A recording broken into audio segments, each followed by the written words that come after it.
Twongeye gushima Imana iduhaye uyu mwanya mwiza, kongera kandi kuba turi imbere y'Imana kugira ngo tugezeho abantu benshi ijambo ry'Imana. Ari abari hano mu gihugu cyacu cy'u Rwanda ndetse n'abandi bari hanze bazakomeza kudukurikirana. Abo bose turabakiriye, turabishimiye, turavuze ngo kaze, Imana iri mu ijuru ibaho umugisha. Turi ku ijambo rivuga ngo umukristo ukeneye ku isoko ry'umurimo. Twabivuzeho kenshi, ubu turi ku gika cya kabiri kivuga ngo imbaraga ziduhesha kumenya ko Aritwe turi ku isoko ry'umurimo. Tubisanga mu gitabo cy'ibizakozwe n'intumwa igice cya mbere umurongo wa 8.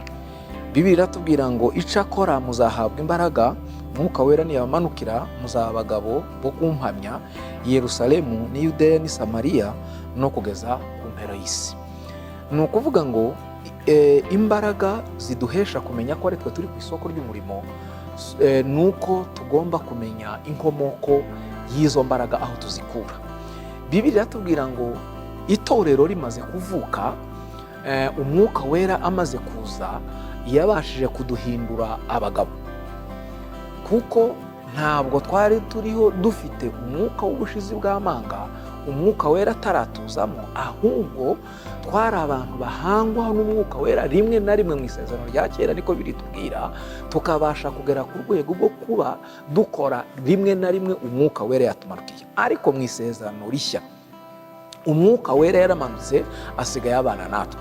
Amaze kumanuka rero, amaze kutugeraho, yaduhinduye abagabo, yaduhinduye abahamya, ndetse muri abo bahamya benshi bakiriye izo mbaraga z'Umwuka Wera, tubasha guhamagarirwamo hamwe nabo. Niyo mpamvu umuntu wese ufite izo mbaraga z'Umwuka Wera, hari ibintu bitatu agomba kubanza gutekerezaho. Abanza gutekereza, ntiyitekereza ubwe, ntiyigarukiraho, ahubwo ubasha no gutekereza ibirenze hejuru yawe. Icya kabiri, ntabwo dukoresha imbaraga abantu bashaka ko dukoresha. Aho icya gatatu, ahubwo dukoresha imbaraga zivuye ku Mana mu gihe Imana ishaka ko tuzikoresha. Niyo mpamvu rero uwo mwuka abasha gukora ibintu bisize ubwenge bwacu. Ibihe byose dukorera mu mbaraga z'Umwuka Wera bingana n'uko abantu baritekereza, ico gihe Umwuka Wera bataratangira gukora. Ariko iyo Umwuka Wera akoze ibiruta ibyo abantu batekereza, cyangwa se bisize ubwenge bw'abantu, ico gihe nicyo gihe Umwuka Wera abasha gukorana n'abantu. Ubu uri ku isoko ryo gukoreshwa iby'Imana ishaka gukora, mu gihe Imana ishaka kugira ibyo ikora, ikorera abantu. Niyo mpamvu rero dukoreshwa iby'Imana ishaka ko dukora, kugira ngo Imana igire icyo ikorera bariya bose bafite ibibazo bakeneye kugira ibyo bakorera. Umwuka Wera amaze kuza yahinduye byinshi, yaremye benshi, ndetse muri abo benshi agira abarotoramo, abahindura abagabo, abamwakiriye, abamwemereye, bose yabahinduye abatware, abagabo bo kubasha kumuhamya. Bibiliya iratubwira ngo kugira ngo tumenye rero izo mbaraga zikorana n'ubuzima bwacu, si imbaraga dukomora mu miryango, si imbaraga dukomora mu bushobozi dufite hari hanze, oya, si imbaraga dukomora mu kuba hagati y'umuryango nk'uko abantu babishaka, oya, ni imbaraga dukomora ku musaraba Yesu amaze kuza, yabashije kuduhindura abandi. Ntitugitekereza nk'abantu batekereza, ntituvuga uko abantu bashaka, ahubwo tuvuga uko Imana ishaka. Mu gihe cyose tubasha gukora iby'Imana dukeneyeho. Niwo muntu ukenewe kuri iri soko ry'umurimo Imana imushakaho. Niyo mpamvu rero twasomye dusanga Gideyoni yabashije gukora byinshi cyane byatumaga ubuzima bwe muri bwa Isiraheli, abamediyane babamereye nabi, bahinga bakazamuka bagasiribanga imirima yose, bagashingura imyaka yose, ndetse bakabasha kugera ku rwego rwo kuvuga ngo muri Isiraheli nta muntu uriho wabasha kubakiza, kuko bari barataye Imana, ndetse baje mu bigirwamana byinshi, bituma Imana ibagabiza abamediyane, bituma Imana ibareka mu maboko y'abanyamahanga. Iteka ryose iyo Imana ishaka kugira ibikoresho, ntiyakorana n'umuntu umunyacaha, ntiyakorana n'umuntu ufite intege nkeya. Nico gituma tuba dushaka kugira ngo abantu bashaka gukorera Imana abe ari umuntu uhindutse, abe ari umuntu udafite agasembwa, abe ari umuntu udafite icashi, abe ari umuntu udafite icaha, abe ari umuntu uhindutse rwose, kugira ngo izo mbaraga z'umwuka wera zibashe kugira ico zikora mu mubiri. Iyo uwo mwuka amaze kwinjira mu mubiri wushaka, habaho impinduka. Ibya kera birashira, ibyaha birashira, urugomo rurashira, kuvuga nabi bigashira, ukabasha kuba mushya, abantu bagatangira kubona warahindutse. Bibiliya iratubwiye ngo Gediyoni amaze kubona abamediyani bamereye nabi, aravuga ati ngomba gutanga ubugingo bwanje. Bibiliya iratubwira ngo akajya mu mirima y'ingano mu ijoro, agakubita inda hasi, akagenda akagera iyo, agahumba izo ngano, akazizana, ntazihurira aho bagomba guhurira ku mbuga zabyo, ahubwo ngo yazihuriraga ngo mu mivure, ngo agahurira mu mivure, yamara guhura akikorera, akagenda agahisha ibindi akajyana mu rugo. Ikintu cantangaje muri Gediyoni, kuko ari wowe wari umaze kumenya ko ari uri ku isoko ry'umurimo, ikintu cantangaje, iyo aza kuba ari nkanjye, iyo aza kuba ari nkatwe muri kino gihe, tekereza kuvuga ngo ubonye imifuka 10 y'ingano 20 ijana, ni ugukora iduka. Ariko bwacaga mu gitondo, yaraye ahumba, yaraye akora, mu gitondo ntaryama, akazinduka aca muri quartier, muri bene wabo, bimeze bite, mwaramuse mute, mwabonye ico kurya, mwabonye ico, aragateka uwahereza ibiro 3, uwahereza ibiro 4, uwahereza ibiro 5.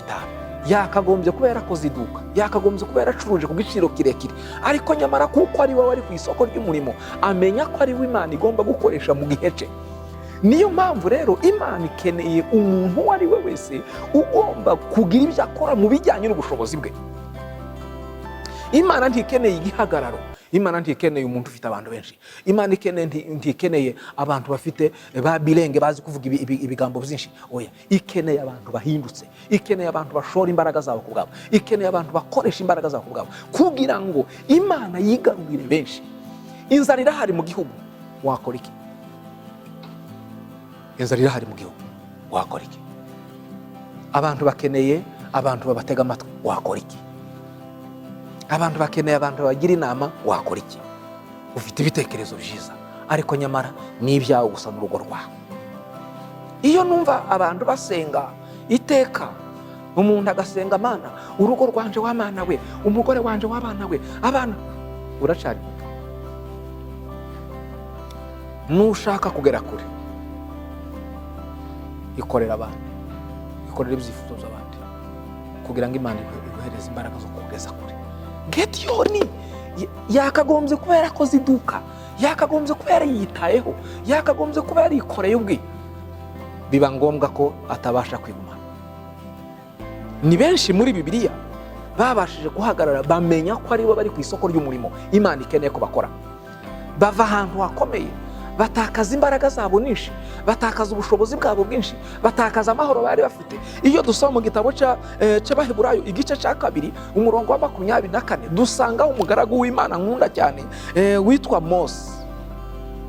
Mose muzi amateka ye uko yavutse, ariko aza kurererwa kwa Farawo, Imana ibishaka kugira ngo abashe kwiga amategeko, amateka, ubuyobozi, kuko Imana yari imufite mu mugambi. Yabonaga afite umutima ukeneye kuzakiza benshi, yabonaga umutima wa Mose, akabona ko agomba kuzazamura benshi. Biba ngombwa ko amukura kure cyane, hariya muri ka gaseke bari bamutaye mu mazi, ngo umukobwa wa Farawo ngo agiye koga, ngo abona agaseke, baragafata, bagapfunduye, babona harimo umwana mwiza, aravuga ati ndamushaka.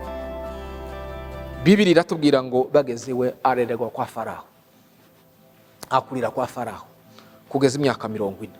Imyaka 40 imaze gushira, Bibiliya iratubwira gutotezwa kwa Isiraheli, gukubitwa kwa Isiraheli, amaganya muri Isiraheli, kwicwa nabi kuri Isiraheli. Biba ngombwa noneho ko abanyagiputa babamerera nabi cyane. Umunsi umwe ngo Mose agenda ngo aza gusanga umwegiputa, ngo n'umwisiraheli barimo kurwana, ngo aramwegera, ngo aramufasha, baramuhotora, bamaze kumwica ngo bamuhisha mu mucanga, aravuga ati genda ntukabivuga.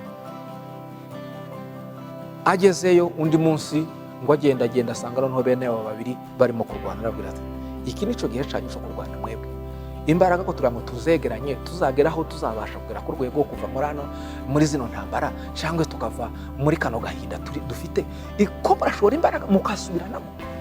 Umwe muri bo wari ushaka kurusha mugenzi we amaboko aramubwira ati reka da, urashaka kumpotora nk'uko warayikoze Umwegiputa, erega turabizi inkuru za Yesu tugezeho. Aravuga ati inkuru zamenyekanye. Nibwo rero yabashije kuvuga aja mu butayu aja kuragira intama, amarayo indi myaka 40. Imana imwereka, Imana imutegura kuzongera kandi kuba umuyobozi mwiza wakuriye mu mahoro, akajya mu ishamba muri ubwo buzima bukomeye, akabasha ndetse kumenya kurya ibyiza, akamenya kurya ndetse n'ibidashoboka. Bibiliya ikatubwira ngo ageze muri urwo rwego 24 havuze ngo uwo mwana amaze gukura ngo yanzwe kwitwa umwana w'umukobwa wa Farawo, ngo ahitamo gutukanwa n'ubwoko bw'Imana, ngo abirutisha ngo ibinezaneza byesa amahoro, ngo abirutisha imbaraga, abirutisha amahoro, abirutisha kugubwa neza yari afite mu nzu y'icyaha. Banga utekereza kuva mu nzu y'ubwami ukongera ukajya kuba mu ishyamba, bikorwa n'umuntu uri ku isoko ry'umurimo, byakorwa n'umuntu ufite uburyo. Ni nkaho twovuga ngo uyu munsi ufite amafaranga yawe hanyuma akayanyanyagiza mu baturage, utazasarura, utayabagurisha ngo bazakungukireho amafaranga menshi, ukayabati ndabahaye ni murye. Mose abasha kugera ku rwego rukomeye rwo gutukanwa n'ubwoko. Imyaka 40 ari mu butayu, ararana n'intama, yiriranwa n'intama, atabasha kurya ibyo kurya byiza nk'ibyo yaryaga ibwami, ariko abasha kugera ku rwego rwo kubasha gucungura Isirayeli. Imana yaramuteguraga kugira ngo azagende. Igihe kigeze, Bibiliya yatubwira ngo Imana iramubwira ngo yewe Mose, haguruka genda uje kwa Farawo. Aramubwira ati sinabasha kumenya kuvuga, sinabasha kumenya gukora, genda. Sinkimenya kuvuga, imyaka 40 ndadedemanga, ndabasha kugira ibyo nkora, ariko aho bageze iki nico gihe. Reka ngubwire ko igihe abantu bumva ko atari cyo gihe, nico gihe cyo kubasha gukorera Imana. Igihe imbaraga zawe zitariho, nico gihe cyo gusenga. Igihe wumva abandi bantu barimo gusenga, si igihe cyo gusenga. Igihe abantu batarimo gusenga, nico gihe cyo gusenga, kuko nico gihe uba ukeneye ku isoko ry'umurimo. Bibiliya iratubwira ngo hageze, arahaguruka, Imana imuzanira Aroni, akabwira Aroni akabwira Mose, birarungutana kugezaho ibyago 10 byose bibayeho, kugeza ku cyago cya mbere kugeza ku cyago cya 10. Imana irababwira ati ndabarekura, baragenda. Bibiliya iratubwira ngo bageze mu butayu, bwa bwoko butagondwa, bwa bwoko butigeze bumenya ko bari bo bahamagawe ku isoko ry'umurimo. Iteka abo bantu barazamba, abo bantu baragoye, abo gushorera abo bantu, gusengana n'abo bantu, kwicarana n'abo bantu, kujya inama n'abo bantu. Iteka iyo ukorera ahantu abantu batabashe guhamagarwa kuri iryo soko ry'umurimo, iteka ryose iyo uzanye ikintu cyiza babona ari kibi, iyo uzanye ibitekerezo byo gusenga babona bigoye, iyo uzanye ibitekerezo byo kubaka umurimo w'Imana babona biremereye. Reka nkubwire wicika intege, ico nico gihe Imana ibishaka kugukoresha kugira ngo ibashe kugeza umurimo wayo aho ishaka kuwugeza. Tiyo ugezaho aho abantu benshi bahagurutse, ahubwo ushobora kuwugezaho biciye mu muntu umwe. Muribuka Mose bageze ku nyanja itukura, imbere yabo hari inyanja, hirya no hino hari imisozi, inyuma yabo hari amagare n'amafarashi y'abanyagiputa. Bibiliya iratubwira ngo bahindukirana Mose, baramubwira ngo Mose we, niki cyatumye udukura mu Egiputa ngo dushirira ahangaha kuri iyi nyanja n'abana bacu? Ngo umuntu wacu muri twe wapfaga hariya hirya, yabashaga guhambwa, tugakora n'ikiriyo, tukabasha kugandara, tukamara iminsi 7, none twe n'amatungo yacu biturashize. Imana ibwira Mose ngo we Mose we, niki gitumye ugira ubwoba? Aramubwira ngo bwira abatambyi, nawe urambura inkoni yawe hejuru y'inyanja, ngira babisa. Haleluya! Imana yacu ikorana n'umuntu umwe wahamagawe ukiri ku isoko ry'umurimo wayo. Tikorana n'abantu benshi bashaka kuyikorera, ahubwo ikorana n'uwishaka gukoresha mu gihe cye. Niyo mpamvu uyu munsi ku ijambo ry'Imana rikenewe kugira ngo umenye neza icyo ushaka gukoreshwa n'Imana, nico ngico ukunda, nico ngico ushoboye, nico ngico ubashije. ntizakoresha amanama menshi ngo ibashe kugira aho igera kugira ngo izane imbaraga z'abantu benshi. Izazana igitekerezo cy'umuntu umwe, igishigikire, ikizamure, igikoreshe, igifinanse, iciteho kugira ngo izina ryayo rihabwe ikuzo. Menya ko ari wowe uri ku isoko ry'umurimo. Imbaraga rero zikenewe mu gukoresha muri kino gihe, ijambo rya mbere ni ukumenya ko ari wowe uhamagawe, ni ukumenya ko ari wowe bihawe, ni ukumenya ko ari wowe uri ku isoko, ni ukumenya ko ari wowe uri kurivura. Menya iyo abantu, imodoka uko ingana kose, iyo umuntu yicaye kurivura niwe umenya aho yerekeza abantu. Reka nkubwire ko ureke gucika intege mu murimo. Nubona abantu ibyo ushaka gukora byose ko birihuta, uzasubira inyuma ubanza wongere kandi usenge uvuga ati ibi bimeze bite. Ariko nubona ko birazamba, nubona ntibigenda, nubona ntibarimo kumva, nubona ntibarimo kubishigikira, uzamenya ko ari byo. Bibiliya iratubwira ngo hageze byaje kugeraho abantu bashaka gutera Mose amabuye. Niki cyatumye dukura mu Egiputa? Niki cyatumye dushaka kutwicira ahangaha n'abana bacu n'intama zacu? Ariko Bibiliya iratubwira bamaze kwambuka, abantu ngo barambura amaboko bashima Imana, baravuga ngo Uwiteka Imana, ndetse Mose bashaka kumuramya nk'Imana. Mu zatumye Imana iza kumuburirira aho ngaho kugira ngo azabure ageze ku musozi, n'icyo naco twarugira ngo batazamusenga. Bibiliya iratubwira ngo imbaraga zitumenyesha ko turi ku isoko ry'umurimo ni ukubasha gukoresha ibyo ushoboye mu gihe ukenewe ku isoko ry'umurimo.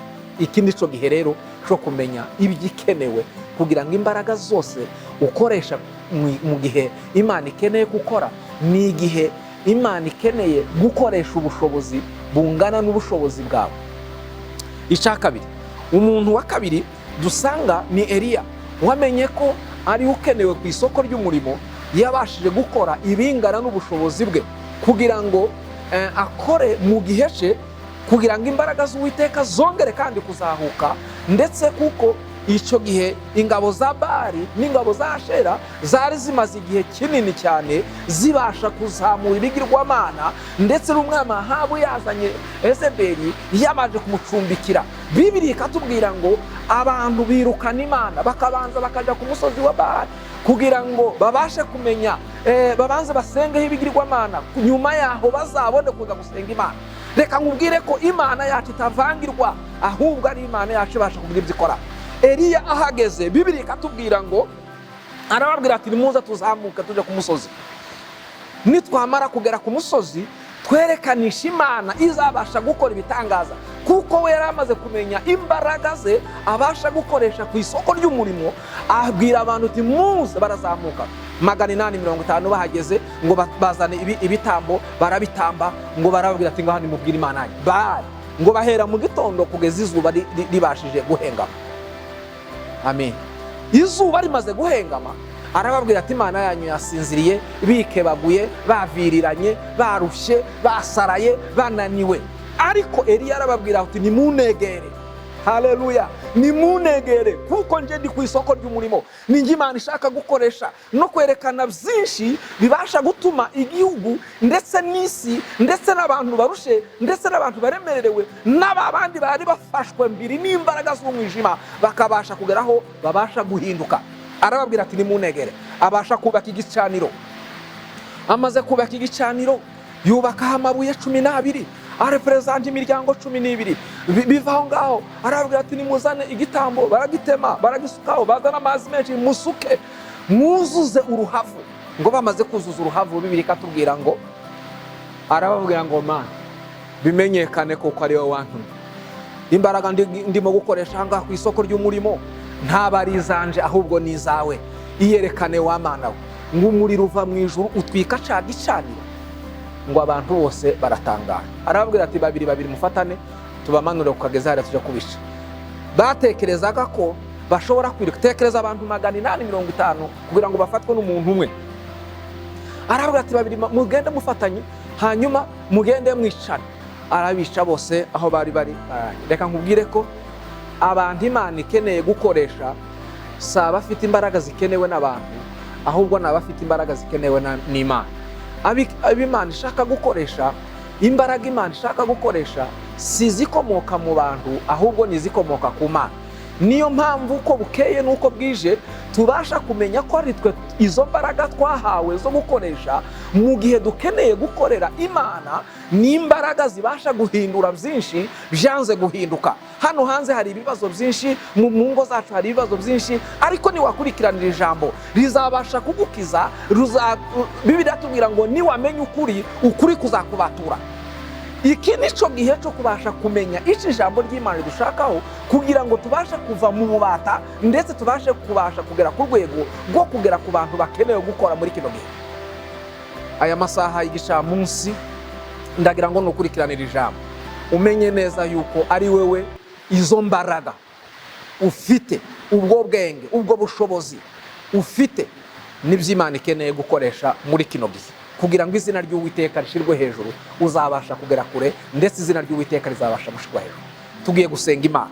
Ubwo tugiye gusenga, ndagira ngo nkubwire ngo wewe warurushe, utekereza ko warucitse intege, utekereza ko warunaniwe, utekereza ko warurushe, utekereza ko nta kigenda, ni wewe Imana ikeneye gukoresha n'izo mbaraga zawe. Niko yabwiye Gediyoni, iramubwira ngo yewe Gediyoni we, wa munyembaraga we, ngwino uhaguruka ukoresha izo mbaraga nk'uko ungana.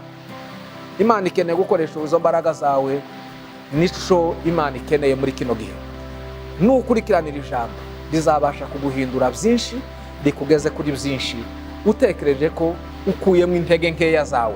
Ahubwo muri izo mbaraga ufite, muri uko gusenga kwawe wita guke, muri uko kudashobora kwawe wita guko ari gukeya, niko Imana ishaka ko ushora. Ukugaburire, ukuhire, ugusengere, ukuzamure, ugukunde, ugukoreshe, Imana izakugeza kure. Mu kujya gusoza, ngira ngo mbabwire ko Imana iragukeneye kugira ngo ubashe gukoresha izo mbaraga. Kuri niwe uri ku isoko, niwe ukenewe uyu munsi.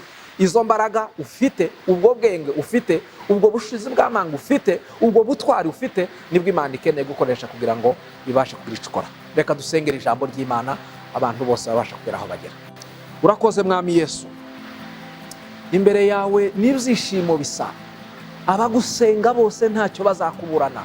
Nyagasani, nyaboneka Mana yacu Jehova, tumaze kumenya aho dukomora izo mbaraga zitubashisha kugera ku rwego rwo kumenya abo turi bo muri Kristo Yesu.